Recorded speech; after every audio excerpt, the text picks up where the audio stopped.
can I start by asking, I'm one of a number of people who've been waiting a long time for some deliveries in Sydney and Melbourne, 4 to 6 weeks. Can you explain why this is, and is this going to be a problem going forward, because it doesn't really look sustainable? Well, maybe if I can start, and Paul, as our newly appointed Chief Executive of Australia Post, can give you the operational detail. But essentially what's happened is we've had Australia Post facing unprecedented spikes in parcel traffic throughout the pandemic, and each time there's been a lockdown, it's driven up the parcel volumes. Effectively, it's like Australia Post facing a continuous Christmas peak for several months in a row. Now, I have to say, the team at Australia Post have done a remarkable job in the face of the various challenges. First, that huge spike in demand. Secondly, at the same time, with the Qantas and Virgin networks running at a very small percentage of their normal level, the aircraft that are normally carrying parcels around Australia, much less capacity.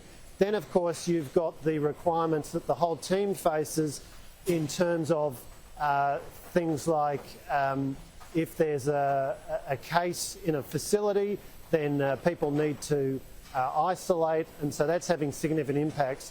Against that backdrop, Australia Post has done a remarkable job, but I think we acknowledge there have been some frustrations for customers, but I think Paul can explain how the team is dealing with that on a day-to-day basis. Yeah, thank you, Minister. As you say, we've had at times when people have had to go into isolation because we've had one case at a site, up to 800 of our team members in isolation. You can't run a business like ours when you've got those disruptions. Even when we don't have a case in sight, we're still losing about 20% productivity because of the social distancing and the other necessary protocols we have to put in place. As the Minister mentioned, we've had record volumes. We've had literally a Christmas surge month by month, and September looks like it was our largest month ever.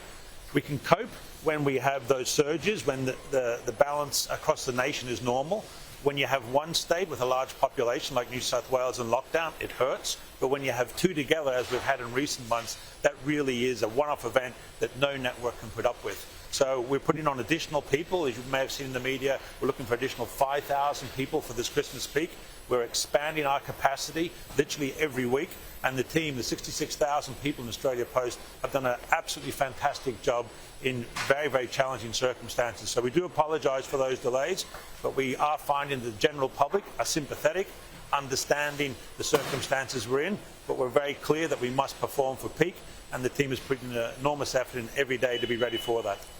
Well, just briefly, you're calling now for people to start sending their Christmas presents now, aren't you? That seems extraordinarily early. And will this situation change with people having to isolate? Because surely that's unsustainable. COVID's not going anywhere.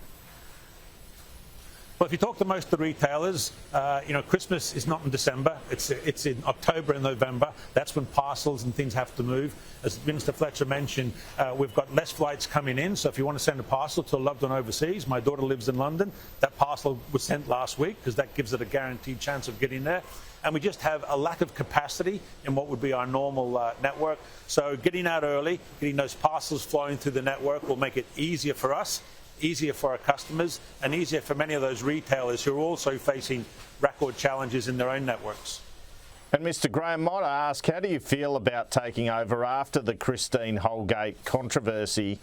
It's quite an interesting sort of government business enterprise, isn't it? I mean, essentially you're reported to be on a big package, $1.5 million, could turn into up to $3 million if you perform.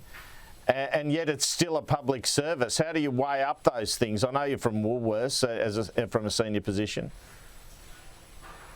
Look, it's a great business. It's an essential service to the community. I'm very excited to be privileged to be leading this business. We are in transformative times in terms of e-commerce, digital revolution, as well as our commitment to the regional and rural communities we serve in our mail business. So it's complex, it's big, it's got some challenges, but it's also got some great opportunities. And the thing that energises me every day is the energy I get from our people. We're here today in our Alexandria depot, people out there delivering mail, delivering parcels with great enthusiasm and great feedback from the community. Well, Minister, though, you must concede this is potentially a problematic part of your portfolio.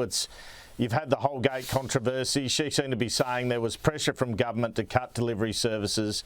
You've now got these COVID challenges Mr Graham talks about, and a situation, 2.5 months out, people are being asked to send their Christmas presents already. You've got the US suspending deliveries for 21 days.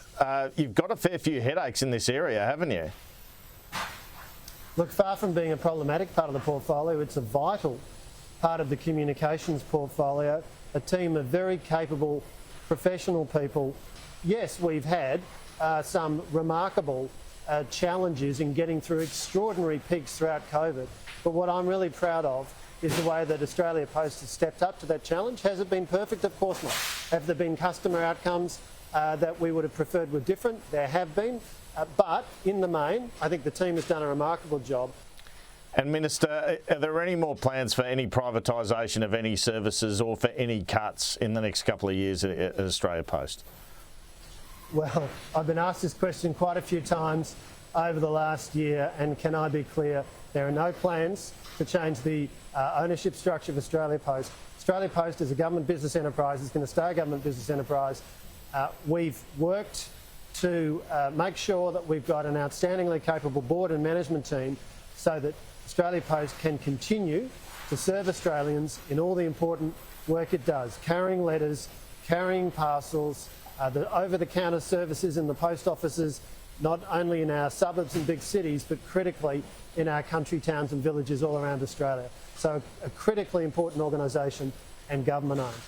And how will Australia Post cope with an election? Are you expecting in these COVID times, a federal election, obviously, a lot more postal votes? Will that create any difficulties for Australia Post? Well, we've just come off a very, very successful census campaign, which was the largest census in the country's history. Incredibly well done by the team and working closely with the Census Bureau. I actually spoke last week to the Commissioner, the head of the Australian Electoral Commission, to make sure that both organisations were in good place to manage an election if and when it's called. We've had a great history of doing that, and we'll do it again going forward. And yes, there will be probably a disproportionate number of postal votes, as we've seen in other elections, but we'll be ready for it and have a great history of supporting the AEC when elections come to play. And Mr Fletcher, just briefly on a couple of other issues. First of all, Gladys Berejiklian about to appear at ICAC. What's your view of that? Obviously, she's been a member of your faction, a close colleague. What are you expecting? Well, look, I don't want to comment on ICAC's processes, but I'll simply say, I've worked closely with Gladys. Her state electorate of Willoughby overlaps part of my federal electorate of Bradfield. I've seen how hard she works locally. Even as Premier, you'd see her like clockwork turning up at local events. But as Premier, I think the leadership she provided was extraordinary. And in particular, the leadership she provided over the last few months in calmly and rationally charting a path out of COVID was just so important. And so I think she can take great pride in what she's achieved. I'm a great admirer of Gladys's, and I'm sure that we're going to see her continue to make a very important contribution to our national life in one way or another over coming years. So you think she'll end up federal? You can make a contribution inside of politics or outside of politics. So, all right, well, just on another... She's a person of extraordinary capacity. Just quickly on another issue, climate change. Again, you're part of the moderates. Are the Nationals holding up the government's approach here, or is their approach a bit of a concern or stopping, so the Liberal Party being where it wants to be on the issue? Well, let's be clear on what's been achieved. Our Paris commitment was that by 2030 we'd reduce emissions by 26 to 28% on 2005 levels. We're already at 20%.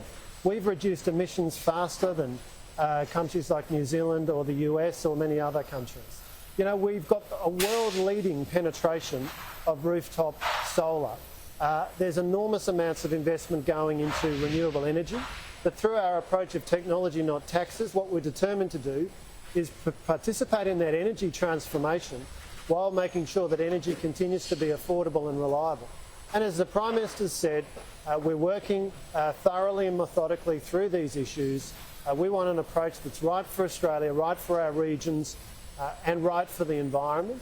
That's going through a methodical, appropriate cabinet process, engaging both through the Liberal Party and the National Party, and that's the process we're going through. That's as appropriate.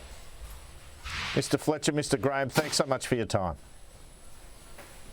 Thanks so much.